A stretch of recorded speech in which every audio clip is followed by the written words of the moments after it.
I am inside my garage right now because it is so cold outside that my rubber boots have actually frozen. It's that cold, and the wind is blowing real hard. The cattle, they are the grass out front is actually so cold outside that the grass has frozen. The grass has actually preserved itself because it's frozen. And so right now I'm actually letting the animals walk around and eat the frozen grass because it hasn't rotted yet. It's just sitting on the field frozen.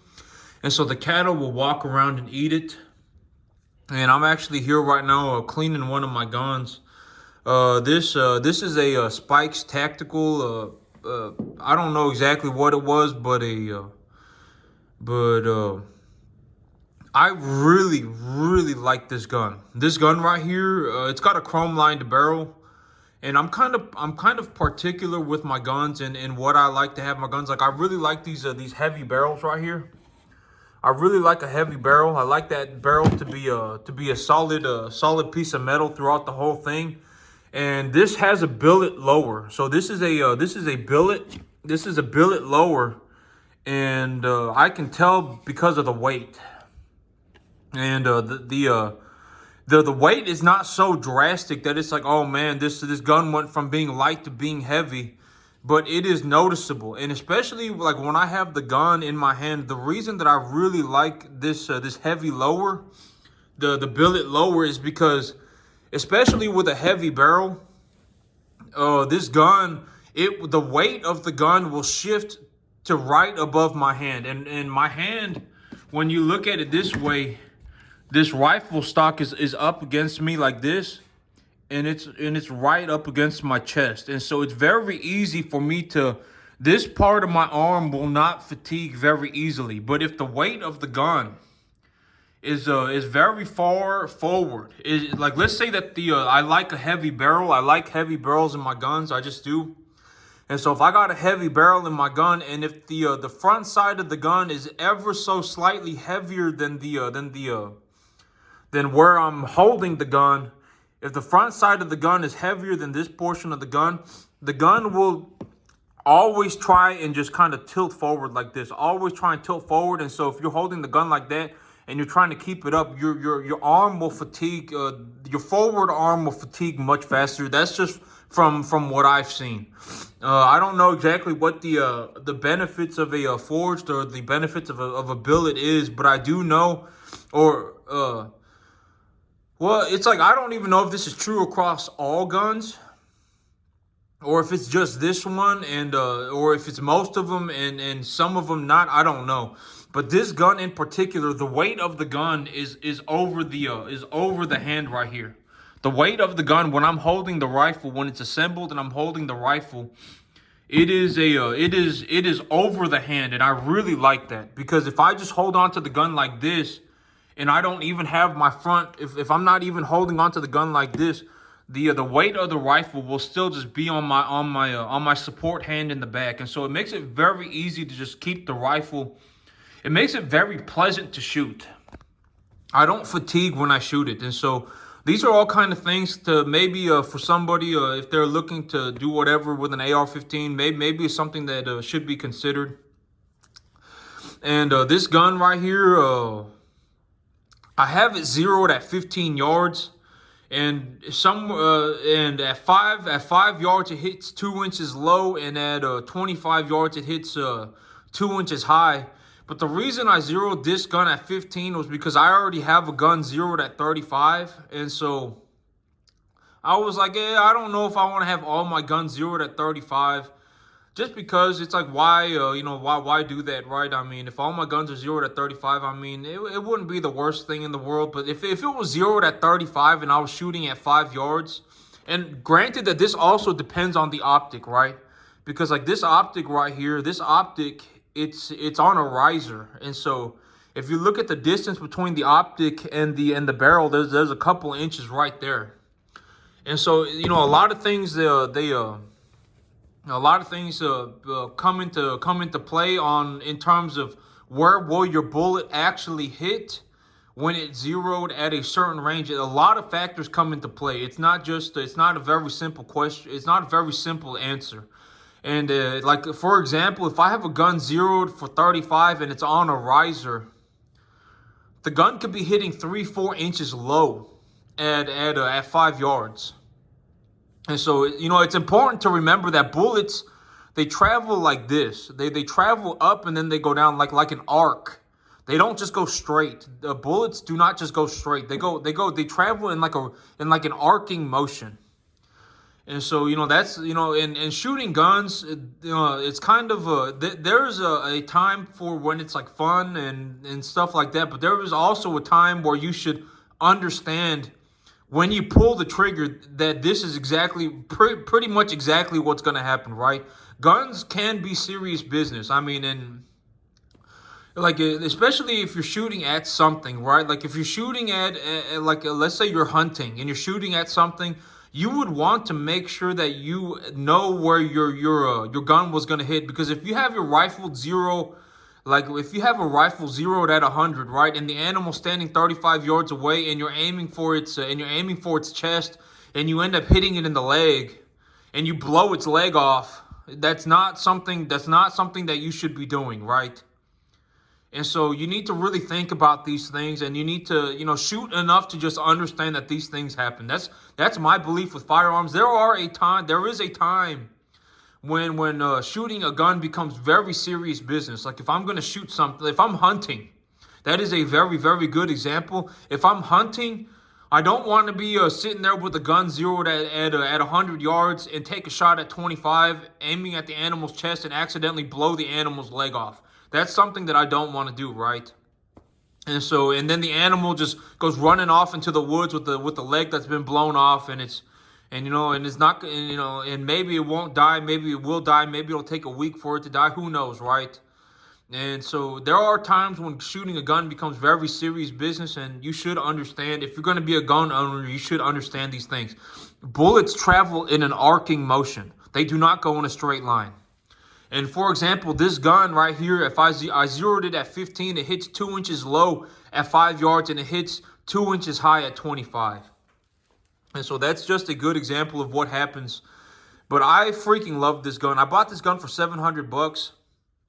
I bought this whole gun for $700, and I don't exactly know what bolt carrier group this is, but from looking at this right here, it says MPI right there, C158. So I'm guessing this is a Toolcraft. I'm just gonna guess that this is a run-of-the-mill generic Toolcraft, and this is also a run-of-the-mill generic Toolcraft, is what I would just guess. And this is a billet lower, and the barrel has been chrome lined. The barrel has been chrome lined, and I'm not exactly sure what kind of a buffer system is in here. But man, is this gun gassed very well. This gun is gassed very, very well. I freaking love shooting this gun. It's just so pleasant to shoot. It's the most pleasant gun that I've ever shot. And in terms of just the gun being what it is, like the weight of the gun being on my backhand, the recoil being very, very, very mild. I don't know, but they gassed this thing very well. This thing has been gassed very well. The gas system on this gun has been done very well, and it's just a very, very, very pleasant gun to shoot. It really is. But I think what I'm gonna do is I'm gonna zero this gun at 35, and I'm gonna zero my other gun at 15. And I was thinking about this, but like I got that 6.5 Creedmoor rifle. Okay, because here's what's going on with my finances. I'm kind of in this Goldilocks zone where it's like I make 3 to 4 times more money than I spend on a monthly basis. I probably make about 3 times more money than I spend on a monthly basis. And the loan that I'm looking to take, they're not going to penalize me for not putting a down payment on the loan. So there's no private mortgage insurance. From my understanding, I won't be penalized for not putting a down payment on a loan, and the USDA will lend me 100% of the loan of the property. So if I find a property that's $600,000, if I find a property that's $500,000, I don't need to put a down payment on it. And even if I don't put a down payment on it, the USDA will not penalize me for that. And so I'm kind of in this Goldilocks zone where it's like, I don't want to put a down payment on a piece of property, because if I put a down payment, on a piece of property, right? Like, let's say I go and I put a $50,000 down payment on a piece of property. Not only will I have to put 50,000 down on that property, but I'll also have to pay 50,000. I'll also have to pay taxes on that 50,000. So I'll also owe the government like 10 grand, 15 grand, something like that. And so it's like, even if I could put a down payment on it, I would rather not put a down payment on it, because let's say I put a down payment on it, right? And let's say my mortgage, let's say I take a loan on a $500,000 property, right? Let's say I take a $500,000 loan for a $500,000 piece of property, and my mortgage, or my monthly payment, it's been property tax. The property taxes have been removed because it's an agricultural property, and I'm not having to pay any private mortgage insurance. So the only thing I owe the bank is principal and interest. If all that I own is principal, and if all that I owe to the bank is principal and interest, and I have a $500,000 loan, that $500,000 loan is going to be like less than $3,000 a month. Less than $3,000. And let's say I put a $50,000 down payment on that piece of property, right? Let's say I put a 10% down payment on that piece of property.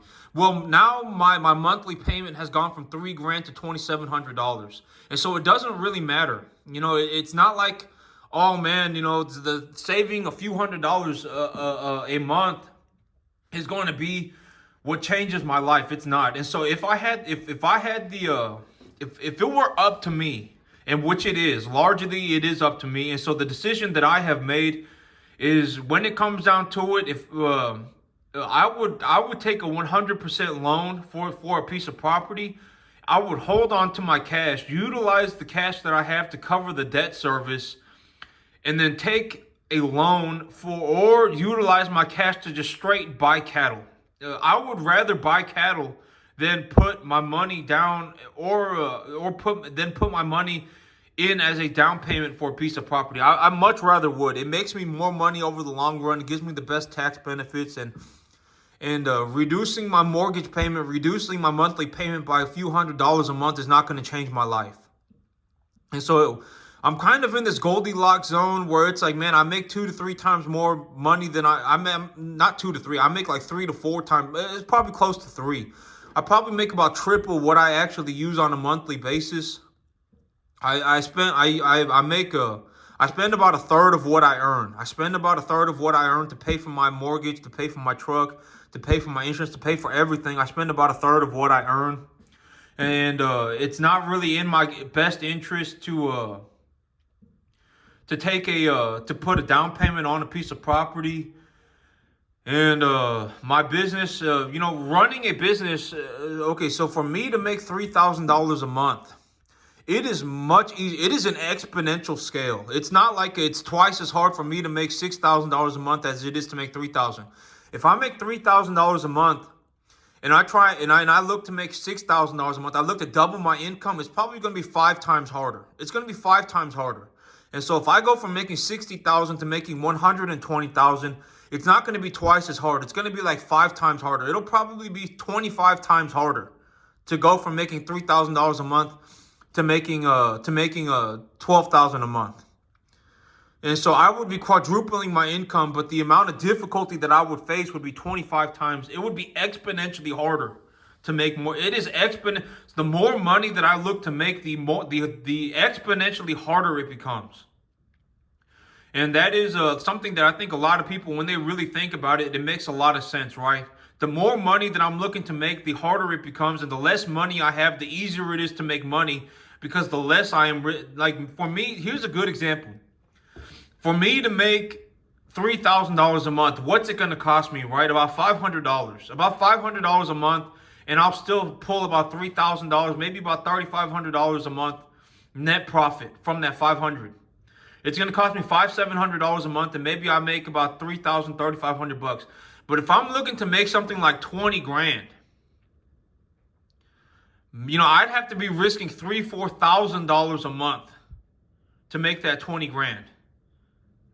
And so the more money that I'm looking to make, the harder it becomes. Legitimately, the harder it becomes. And it is an exponential scale. And so right now I'm kind of like in this Goldilocks zone where it's like I make 2 to 3 times more money than I make, and it's not really beneficial for me to hold on to more cash, because if I just hold on to a boatload of cash, it's like, what's the point? Making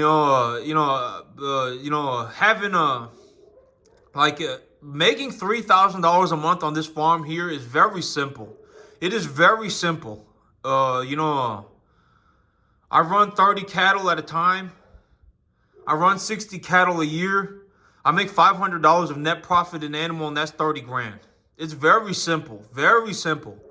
And so, as long as I'm running cattle, I'll be making money. And so right now it's kind of like, oh man, well, let's say like let's just say I hold on to all the money that I can for the next 5 months, right? I just hold on to all of my money. And it takes me 6 months to get this loan squared away. And it's like, oh man, I saved an extra $15,000. Is that really going to be what changes my life? Like, is it really going to change my life that I went from having $40,000 in my bank account to having $55,000? Not really, right? I mean, realistically, not really. And here's the thing about like buying guns, right? I bought this whole gun for $700, and I freaking love this thing. It's got a chrome lined barrel. It's a nice gun. When people shoot it, they know it's a very nice gun. And this gun, let's say I ran into an emergency situation and things were going horribly wrong and I needed my money back. If I put this gun up for sale right now for $600, for $550, if I just said, okay, I'm going to lose $150 on it, but I need my money back. I need a majority of my money back. Somebody, like within 24 hours, would give me $600 for this gun. Somebody would. I almost guarantee it. And so I can get like 75, 80, 90% of my money back immediately if I needed to. And so let's say I buy $5,000 worth of guns, right? And I go, oh my God, I can't believe I just spent $5 grand on guns. Oh my God, I can't believe I just did that. I need my money back. I'm in a horrible situation and I need my money back. Well, if I sold my $5,000 worth of guns for like $4 grand, so I have like for $5,000, I have about 6 guns. For $5,000, I have about five guns. And if I needed, let's say I spend I wanted a 4,000, and I was like, oh man, I need to get rid of my $5,000 worth of guns like right now, and I need $4,000 worth of cash. I would just need to make $800 a gun to get $4,000. And so it's very easy for me to turn this back into money if I needed to. Very easy. This is a piece of valuable metal. At the end of the day, all a gun is a piece of valuable metal. It's like having a gold bar. It's like having a gold coin. I could convert it back into money. Like on a dime, I could. I genuinely could. Somebody would give me $500 for this gun. Somebody would give me $600 for this gun. A pawn shop would probably give me $600 for this gun.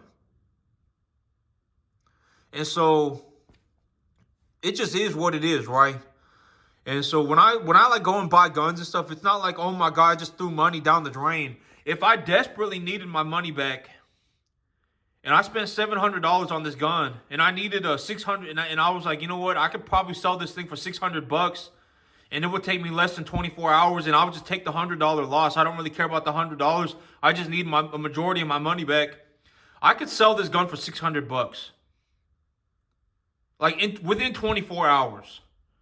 And so it's not that big of a deal. Like if I have money sitting in the bank, like it's not really going to change my life. Let's say I converted all of my guns back to money and I put that money back in my bank account, right?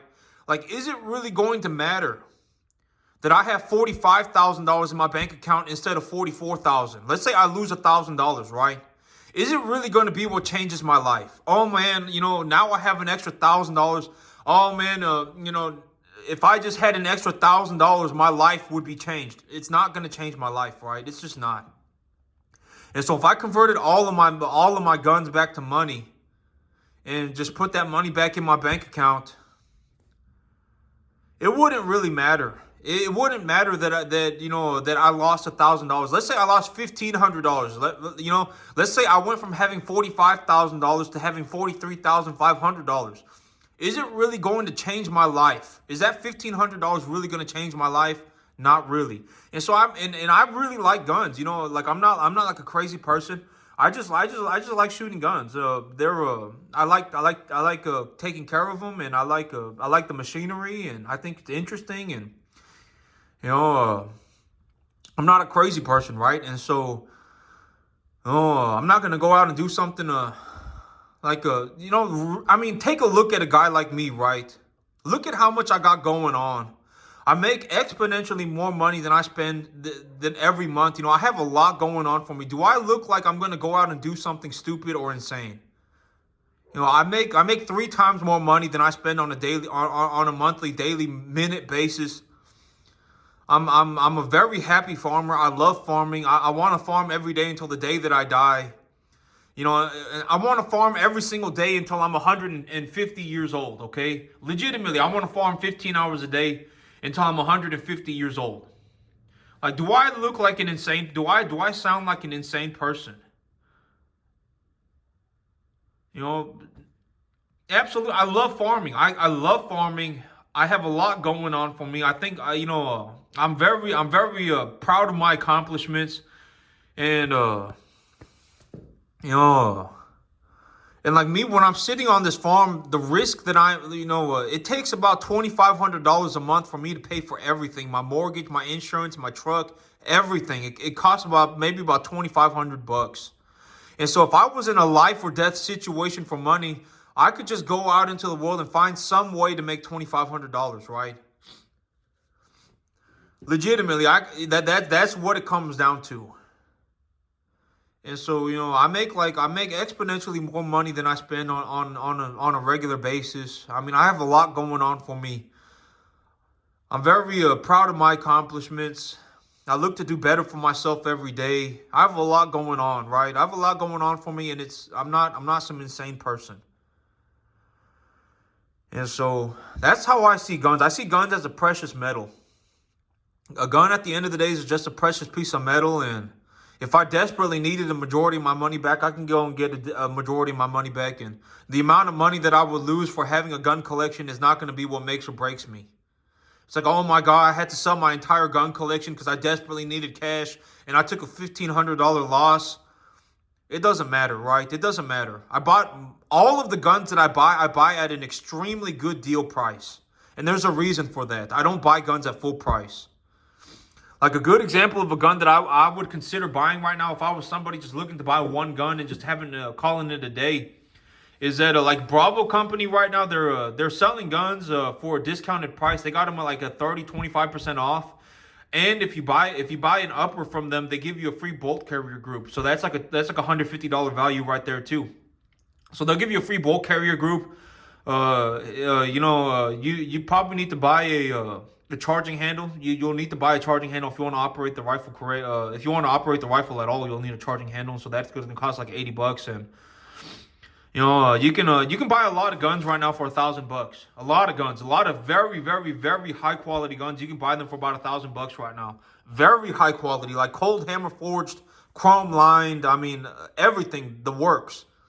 You can buy a PSA Saber right now for like $900. Cold hammer forged, chrome lined, FN barrel, everything. You can buy a PSA Saber right now for like $900.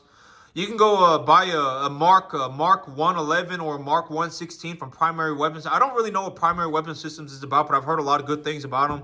That gun right there, their upper right there with the charging handle and bolt carry group, and it's a piston-driven gun. That's like $600, $630 after shipping. And you can buy a lot of guns right now. Very, very, very high-quality guns for $1,000. Very high-quality guns for $1,000. You can go and buy an Armalite on the Palmetto State website for like $800. An M15 tactical 16-inch. That's a chrome lined barrel on there as well. You can buy a lot of very, very, very good quality guns right now at a steep discount. And if it came down to it, somebody at the end of the day would be willing. if you had to get rid of your gun, and like me, if I had to get rid of my gun, and if I put this gun up for sale right now for $550, for $600, and I just took $150 loss on it, I could probably sell it within 24 hours and get a majority of my money back. And so, I'm kind of in this Goldilocks zone where I have a rare opportunity. Like, it's not in my best interest to save money, because even if I saved money, I would have to pay taxes on it. If I use that for a down payment on a piece of property, it wouldn't really change my the amount that I owe the bank on a monthly basis. It's not really going to change what I owe the bank. Saving a couple $100s a month is not really going to change my life. And so, there are a lot of things going on, but I'm kind of in this Goldilocks zone where for a little while, if I want to go and I want to buy something and it's $600-700, if I want to go and buy a $5,000 gun collection, then now is my chance to do it. Now is my chance to do it because I'm making exponentially more money than I use. My business does not need any more money, and I've done very well for myself. I put in a lot of effort and I put in a lot of time to get here, and I'm very acknowledging of that. And so that's it for me today, YouTube. You have a good one.